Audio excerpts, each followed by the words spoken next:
चीखना चिल्लाना नहीं चाहिए।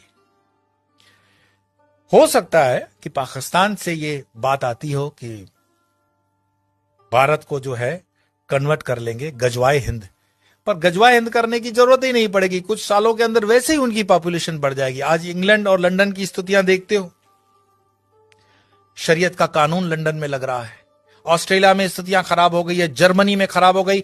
ये बहुत अच्छी स्ट्रेटेजी है इस्लाम की कि वो अपने एक्सेस पॉपुलेशन को दूसरे देशों में डेमोक्रेसी की आड़ में भेज देता है, बाद में वहां पे शरीयत का कानून लगवा देता है, लेकिन अरब कंट्री के अंदर कोई भी रेफ्यूजी नहीं रखा जाता है। मैं एक रिपोर्ट देख रहा था बीबीसी की, शायद बीबीसी की रिपोर्ट थी, जहां पे सऊदीया का जो वर्टिकल शहर बन रहा है उसमें कई गांवों के लोगों को मरवा दिया उसने, ऐसा आरोप है उन पर। तो वहां तो मस्जिदें हटाने में भी वो सोचते नहीं है, और यहां पर हिंदू भीख मांग रहा है कि जरा मुझे कृष्ण का मंदिर दे देना, जरा मुझे ये मंदिर दे देना। हमारे साधु संतों ने जो समाज के लिए काम किया, समाज उनके साथ भी नहीं खड़ा है। क्या आपको पता है कि आयुर्वेद के नाम पर भारत देश के अंदर जो फार्मेसी काम कर रही है वो मुस्लिम द्वारा चलाई हुई भी कई फार्मेसी हैं, और उनके 500 प्रोडक्ट्स हैं। रामदेव को सपोर्ट नहीं करने का कारण यह भी है। हमदर्द का एक टॉनिक है सिंकारा, उसको प्रमोट करते हुए कम्युनिस्ट पार्टी के कुछ नेता कहते हैं कि यह शक्तिवर्धक है। उनको पूछो तुम्हें कैसे पता चला यह शक्तिवर्धक है, कोई लेबोरेटरी टेस्ट है? एलोपैथी के कंपैरिजन में जो रामदेव बाबा को कहा गया था कोरोना के कंपैरिजन में, वो चीजें सब पर लागू होनी चाहिए। क्या आपको पता है सोनू निगम जैसा कलाकार जो पिछले कई सालों से फिल्म इंडस्ट्री के अंदर बेहतरीन आवाज दे रहा है, उसने जब खुले से कहा कि इस अजान के कारण मुझे तकलीफ होती है, इंडस्ट्री में उसको काम मिलना कम हो गया, क्योंकि बॉलीवुड की इंडस्ट्री आज भी इस्लामिक फंडामेंटलिस्टों द्वारा डोमिनेट है। मैं आपको और बता दूं, जिन दिनों शाहरुख खान, सलमान खान, आमिर खान स्ट्रगल कर रहे थे, गोविंदा सुपरस्टार था, और गोविंदा को नीचे करने के लिए उसकी जोड़ी में चलने वाली करिश्मा कपूर को आमिर खान के साथ एक फिल्म दे दी जाती है परदेसी। गोविंदा की जोड़ी को तोड़ा जाता है और उसके बाद उदय होता है सलमान खान, आमिर खान और शाहरुख खान का समय, क्योंकि इंडस्ट्री डोमिनेटेड है इस्लामिक लॉबी द्वारा। ऐसे कई मैं आपको उदाहरण दे सकता हूं, लेकिन मुख्य बात क्या है? क्या हमारे हिंदुस्तान में सारे मुसलमान खराब हैं? यह कहने का अर्थ नहीं है। हमारे हिंदुस्तान के अंदर आजम जी, प्रेम जी जैसे भी इंडस्ट्रियलिस्ट हैं विप्रो के, उन पर आरोप भले लगे कि वो मुसलमानों के हितों की ज्यादा सोचते हैं, हिंदुओं की नहीं, पर मैं इस पे नहीं जाऊंगा।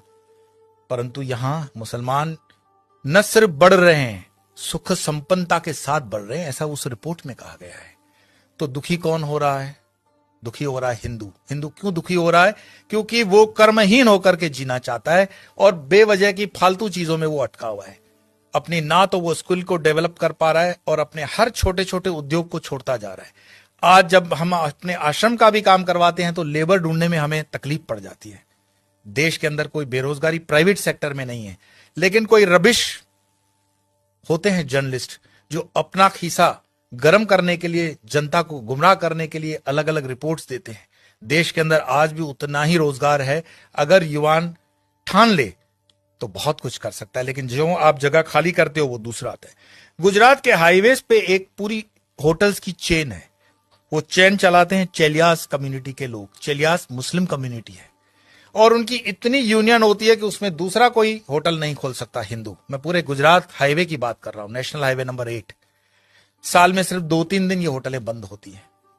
आपकी ताकत नहीं है कि इस इलाके में कुछ काम कर सको, और उनके होटलों के नाम जो रखे जाते हैं इतने मिसगाइडिंग होते हैं कि आपको पता भी ना पड़े कि ये हिंदू की है कि मुस्लिम की है। होटल का नाम होता है भारत, नव Gujarat, Tulsi, Kabir, Jai Hind, Sarvodaya, dine in, dine out. किसको पता पड़ रहा है ये इस्लामिक माइंडसेट की होटल है? लेकिन सारे ट्रक ड्राइवर जानते हैं ये अपने वाले की है। लेकिन हिंदू को इतना बुद्धि नहीं होता कि ये किस होटल में जा रहा है, क्या खा रहा है, क्योंकि जीवन भर हमने हलाल खाने के लिए ही ठेका ले रखा है। हिंदू को इतना स्वाभिमान नहीं है कि वो कह दे कि जो मैं खान पान खाता हूं तो मेरे प्रोडक्ट पर तुम लोग सात्विक, राजसिक या तामसिक का लेबल लगाओ। भाई सात्विक है तो उसको ऑरेंज कर दो, राजसिक है तो उसको लाल कर दो, तामसिक है तो उसको काला कर दो, वेजिटेरियन का ग्रीन तो है ही। हर चीज पे हलाल लगा हुआ है और हलाल का तुम्हें मलाल भी नहीं है। तो कितने में तुम प्याज लहसुन को मत खाओ, लेकिन ये हलाल खाते हुए तुम्हारे बच्चे जो हैं क्या बन रहे हैं? ये जिहाद करने की जरूरत पड़ेगी नहीं उनको। ये साधु संतों को भी सोचना पड़ेगा कि तुम शेर को भी घास खिलाओगे, गाय को भी घास खिलाओगे, क्षत्रियों को भी घास खिलाओगे और ब्राह्मणों को भी घास खिलाओगे। हमने खान पान को बदल करके पूरे डीएनए सिस्टम को बदलने का पाप किया है, और जब इस पाप की हम ठीक से बैलेंस नहीं करते हैं तब तक इस पॉपुलेशन को ठीक करना बड़ा मुश्किल होगा। एक इंसान, ये वीडियो समाप्त करने से पहले मैं बता रहा हूं, एक इंसान जिसने अलीगढ़ मुस्लिम यूनिवर्सिटी का स्थापना किया था, सर सैयद, उसने सिर्फ ख्वाब देखा था पाकिस्तान बनाने का, कि एक ऐसा देश बन सकता है। एक टाइपराइटर और एक इंसान जिन्ना, जिसने देश बनाकर दिखा दिया, और यह चीज इतिहास के अंदर दर्ज है। क्या पता ओवैसी जो कह रहा हो उसको हम सीरियसली नहीं ले रहे हैं। अगर शाहबानू केस कोर्ट का इधर उधर हो सकता है तो राम मंदिर का केस भी राहुल गांधी तो बोले थे कि हम कर देंगे, ऐसा उन पर आरोप है, प्रमोद जी ने लगाया था। हिंदुओं को जागना पड़ेगा। कोई शंकराचार्य फिर से आए ना आए इसकी कोई गारंटी नहीं है। शंकराचार्य जी की जयंती जन मनाने से सिर्फ इतना ही मैसेज मिलता है, उत्तिष्ठ जागृत प्राप्य वरानी बतो, उठो जागो, अपनी जवाबदारी लो। कब तक दूसरों के कंधों पे रहोगे कि ये तुम्हारी जवाबदारी लेगा? और धर्म का काम चेतना जगाना है। बाकी ये मेरा वीडियो मरे हुए लोगों के लिए तो है नहीं, चैतन्य लोगों के लिए। और चैतन्य जो सुन रहे हैं उनको लगता है कि आगे 2-4 चैतन्य है तो फॉरवर्ड कर देना, और मरे हुए लोगों को वीडियो देखने के लिए मैं कोई आग्रह करता ही नहीं हूं। आपके भीतर आपका सनातन जागे, भारत जागे, हिंदुत्व जागे। इसी प्रार्थना के साथ आज इतना ही। कल फिर मिलेंगे।